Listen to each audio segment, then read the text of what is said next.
Baik, di sini saya akan menjelaskan tentang modul 8 yaitu listrik.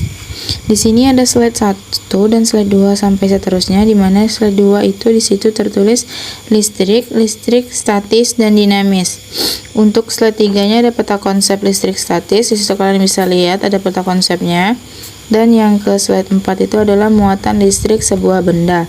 Apa itu muatan listrik? Muatan listrik adalah sifat partikel-partikel dasar seperti elektron dan proton, dua partikel dasar yang menyusun atom-atom semua jenis zat. Muatan listrik terdapat dalam dua bentuk, yaitu positif dan negatif. Elektron merupakan partikel yang bermuatan negatif. Proton merupakan partikel yang bermuatan positif. Keduanya mempunyai jumlah muatan listrik yang sama. Di slide 5 ada contoh. Jika sebuah benda mempunyai lebih banyak proton daripada elektron, maka benda tersebut dikatakan bermuatan positif dan sebaliknya. Jika sebuah benda mempunyai proton dan elektron sama, maka muatan-muatannya akan saling meniadakan dan benda-benda tersebut tak bermuatan atau netral. Di slide ke-6 ada contoh keadaan muatan listrik suatu benda ditentukan oleh jumlah proton dan elektron dalam benda tersebut. Muatan suatu benda adalah kelipatan dari muatan elektron atau proton. Sebuah proton mempunyai muatan plus E, sedangkan sebuah elektron mempunyai muatan negatif E. Q sama dengan Ne titik 2 Q sama dengan muatan suatu benda kolom C, E sama dengan muatan elektron atau proton 1,6 10 negatif 19 C. Itu di slide 6. Untuk di slide 7 ada muatan listrik. Muatan listrik memuati benda yang netral dapat dibuat bermuatan dengan berbagai cara, misalnya saling digosokkan antara dua benda yang berbeda, atau dengan cara didekatkan ke benda lain yang sudah bermuatan atau diinduksi. Ebonit yang digosok-gosokkan dengan kain wol menyebabkan ebonit bermuatan negatif. Hal ini karena terjadi perpindahan elektron dari kain wol menuju ke abonit saat terjadi gesekan antara keduanya. Kaca yang digosok-gosokkan dengan kain sutra kering menyebabkan kaca bermuatan positif. Hal ini karena terjadi perpindahan elektron dari kaca ke kain sutra saat terjadi gesekan antara keduanya. Di slide 8 adalah jumlah muatan. Jumlah muatan yang terdapat dalam sebuah benda diberi simbol besaran Q atau Q besar dan diberi satuan kolom C dan satuan lain yang lebih kecil adalah MC milikolom, C mikrokolom, NC nanokolom, PC pikokolom. Satuan ini diambil dari nama Charles Augustin de Coulomb. Jadi situ kalian bisa lihat di slide 8 dan di slide 9 ada sifat muatan listrik. Jika dua buah benda yang bermuatan saling didekatkan, keduanya akan saling mempengaruhi. Pengaruh ini dapat berupa talakan atau tarikan satu sama lain. Benda yang bermuatan sejenis jika didekatkan akan saling tolak-menolak. Benda yang bermuatan tidak sejenis jika didekatkan akan saling tarik-menarik. Baik, kita langsung masuk ke slide 10.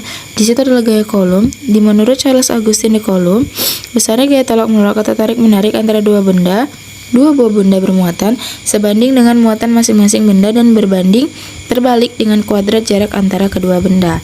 Dengan K adalah konstanta yang nilainya tergantung dari medium di antara kedua benda. Di situ kalian bisa lihat ada gambarannya di slide 10, dan di slide 11 juga sama. Di situ ada juga gambarannya.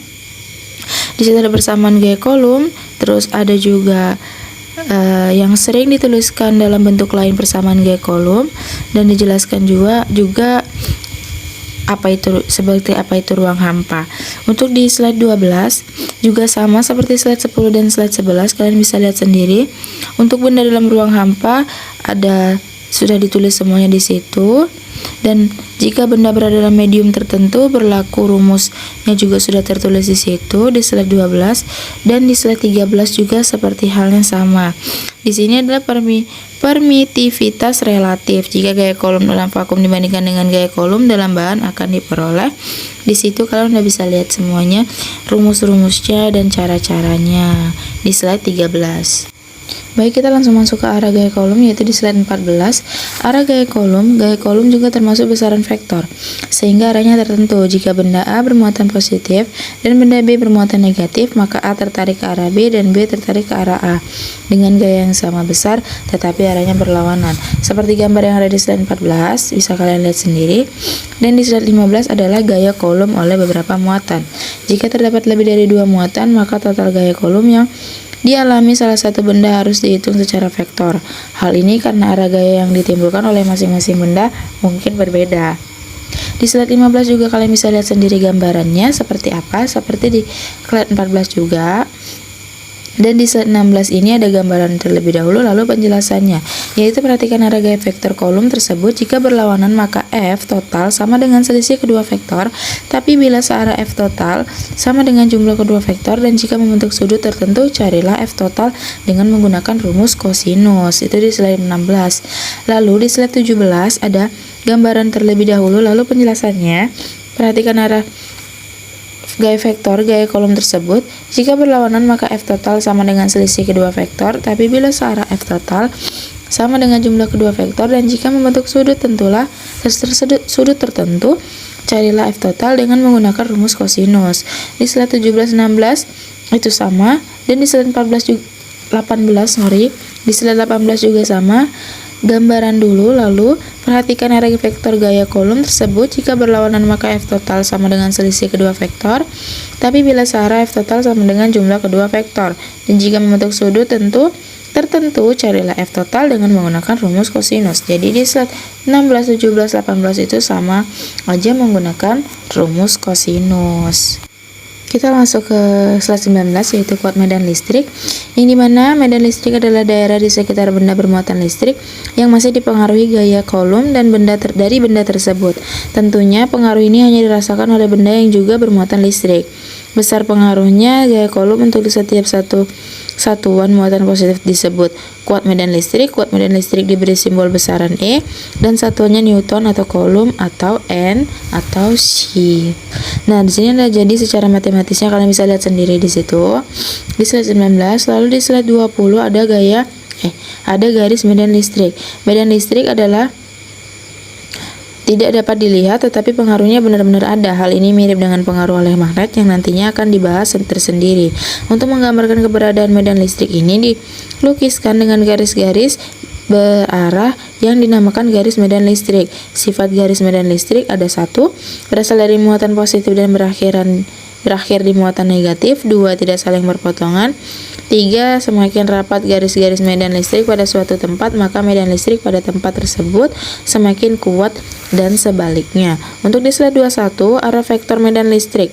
Seperti halnya gaya elektrostatis atau gaya kolom, kuat medan listrik juga merupakan besaran vektor sehingga arah medan listrik sangat ditentukan oleh sumber medan listrik tersebut.